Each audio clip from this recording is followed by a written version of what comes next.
Hello everyone, my name is Mommy I at your service. Kung bago ka pa lang dito sa ating channel, don't forget to like this video and of course, don't forget to subscribe to my channel kasi dito sa channel na ito is nag-share ako na aking own experience based on my own experience sa aking pagsari-sari store. So yeah, basically, tindera po ako sa aking munting tindahan. So kung tindera ka rin katulad ko, meron akong i-share ngayon sa inyo kung paano ako nakakahit ng kota ko everyday. So kung gusto mong malaman ito, just please keep on watching. As tindera, gusto talaga natin na makahit tayo ng kota everyday or gusto natin na lumaki talaga yung sales natin everyday. So, i-share ko ngayon kung ano yung mga ginawa ko para mas marami yung bumili sa akin. Yung unang ginawa ko is yung opening at closing time ko. So, malaking impact talaga sa ating tindahan or nakakahatak tayo ng benta once na maaga tayong magbukas ng ating tindahan. So, sa akin is nagbubukas ako kung kaya ko magbukas ng 5:30 AM. Yes po, 5:30 AM. Kung kaya kong magbukas ng ganyang kaaga is nagbubukas talaga ako kasi lalong-lalo na sa pasukan. Monday to Fridays is yung mga nanay dito sa amin is maagang nagluluto para sa mga baon ng kanilang anak. Marami bumibili ng itlog, mantika, mga pang breakfast ng kanilang anak at saka ibabaon nila mga biscuit. So ayan, nabubukas ako na maaga lalong-lalo na sa Mondays to Fridays. Umaga pa lang is nakakabenta na ako kasi nga yung ibang tindahan is sirado pa, ako lang yung open. So ayan, nahahata ko sila at saka nakakabenta ako ng malakihan. Sa closing naman is nagsasara ako ng mga 10 PM. Kung dito sa amin is wala ng taon na mga bandang 9 PM or 9:30 PM is nagsasarado na ako. Pero kung kaya pa or mas marami pang tao sa labas na mga 10 PM is ayan, 10 PM talaga ako nagsasarado. Kasi lalong-lalo na sa weekends, mga bandang 9 PM, marami pa talaga nagiinuman. So, ayun.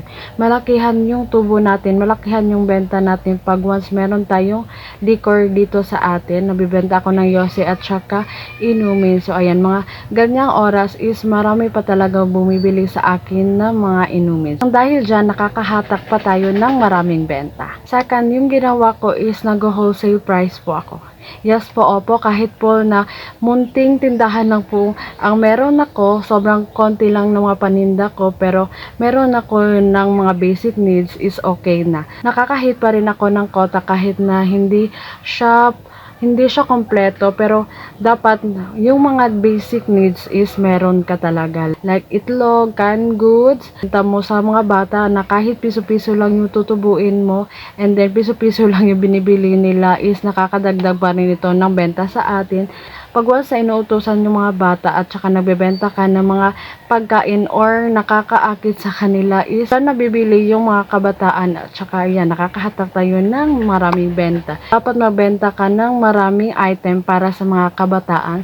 Ngayon is nabebenta ako ng mga laruan, mga pagkain pang bata na mumurahin. So ayan, marami talaga akong customer ng mga bata dito. Sa wholesale price naman is nagbibigay po ako ng wholesale price dito sa amin tindahan kasi gusto ko makatulong dito sa amin na magbigay ako ng maliit na tubo or magbigay ako ng murang paninda para hindi na sila pupunta sa sentro kasi medyo malayo dito sa amin, and then 30 yung pamasahe, so back and forth 60 pesos, sayang din, may 1 kilong bigas ka na. So ayan, nagbibigay ako ng wholesale price para dito na sila bumili ng kanilang daily needs, and then nabibigay ko pa sa kanila ng medyo mura pa. So maramihan yung binibili nila sa akin, nag-wholesale sila. So, magbibigay ako ngayon ng mga example na item na binibili sa aking tindahan ng wholesale price.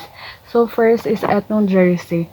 So, nasabi ko na sa mga past videos ko na yung kapitbahay namin is gumagawa ng pastillas, and as well as ako gumagawa ako ng pastillas at pinapabenta ko sa eskwelahan ng aming kapitbahay para may iba akong income. Etong jersey is isa sa mga ingredients. Eto, nabibili ko siya ng 41 something, mga 41.25. So, binabenta ko siya ng wholesale price na 45 pesos. So, may tutubuin ako ng 3 pesos.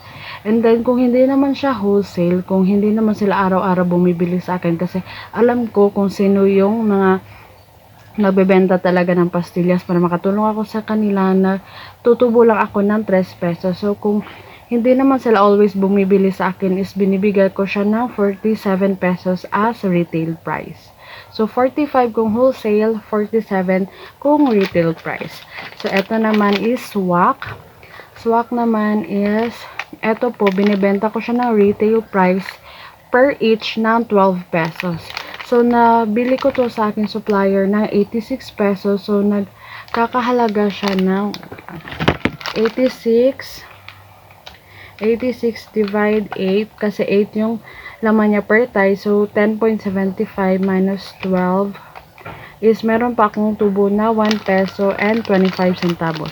Pero, once na isang tie talaga yung binili nila, 86 is binabenta ko siya na 90 pesos. Meron akong tubo dito na 4 pesos kasi 86 at saka binabenta ko siya ng 90.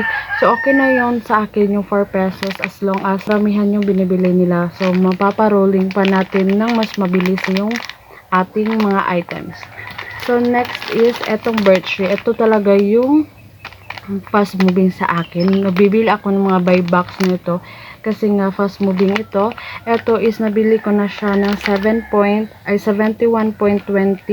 per tie. So 71.20 divide 8. So 8.9 yung capital natin at saka binibenta ko siya ng 10. So per each is meron po ako ng 1 peso and 1 centavo. So 1 peso lang yung tinutubo ko dito pero okay lang kasi mabenta talaga ito sa akin. And sa mga tao na mas malayo sa akin, napapansin ko na dito sila bumibili ng aking birch tree kasi mura ko lang siya binibenta compare sa iba na 12 pesos nila binibili. So ayan, nakakahatak pa ako ng mga customer at saka hindi lang birch tree yung binibili nila, napapabili na rin sila ng iba pang items. So, dagdag kita na naman. Ito yung mga sample ko na binibili sa akin ng maramihan. Last thing, para ma-hit ko yung 1,000 na quota ko everyday is, nagpapabenta ako sa kapitbahay ko ng kwelahan nila at saka binibigyan ko siya ng commission. So, ayun, gumagawa ako ng pastillas. So, sa ganito is piso-piso lang yung tubo ko. Pero pag once na gumawa ako ng pastillas is more than 100 pesos yung tutubuin ko pag naubos yun. So, ayan, malakihan talaga yung tubo. So, everyday nakakabenta siya ng 600 pesos. So, ayun, 600 pesos. Imagine, 600 pesos yung benta niya. And then, 400 na lang yung kulang. So, marami yung bibili dito sa ating tindahan at saka sa kanya na nabebenta siya sa kanilang eskwelahan. So, talagang may hit natin ang ating quota everyday. So, dapat marami pa tayong ibebenta or i-offer sa ating mga customer para mas marami tayong benta. Yun lang yung mga tips and ideas yung i-share ko sa ngayon. So, please don't forget to like this video kung nagustuhan mo at saka kung nakatulong man ito. And of course, don't forget to subscribe to my channel para ma-notify ka pa kung may bago akong mga videos. So, that's all. Maraming salamat. Happy selling! Bye! Asukal, 16 plus birch tree, 10 plus tungog, 5-3 plus duha kalakuli 20 o bulag 20 plus 10 kape 129 daya 120 ni. bulag 9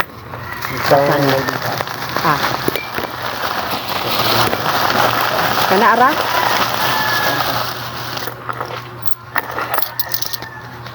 Oo, ba na isa na. asa ya Aduan na lang. Ilan na? Pagpila na? kay 7 Pag-city? Dua lang, dua. nailahe Parehas lang kayo. magilog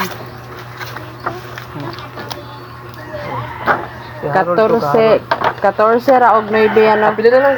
Isa ni kami. ipareha ra gapon Oo.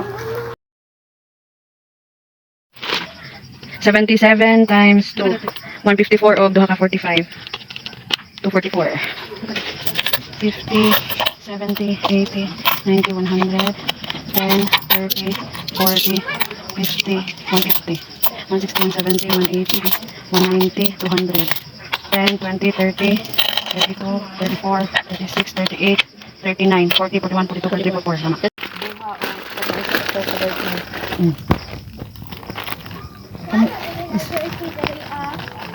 Pero oh,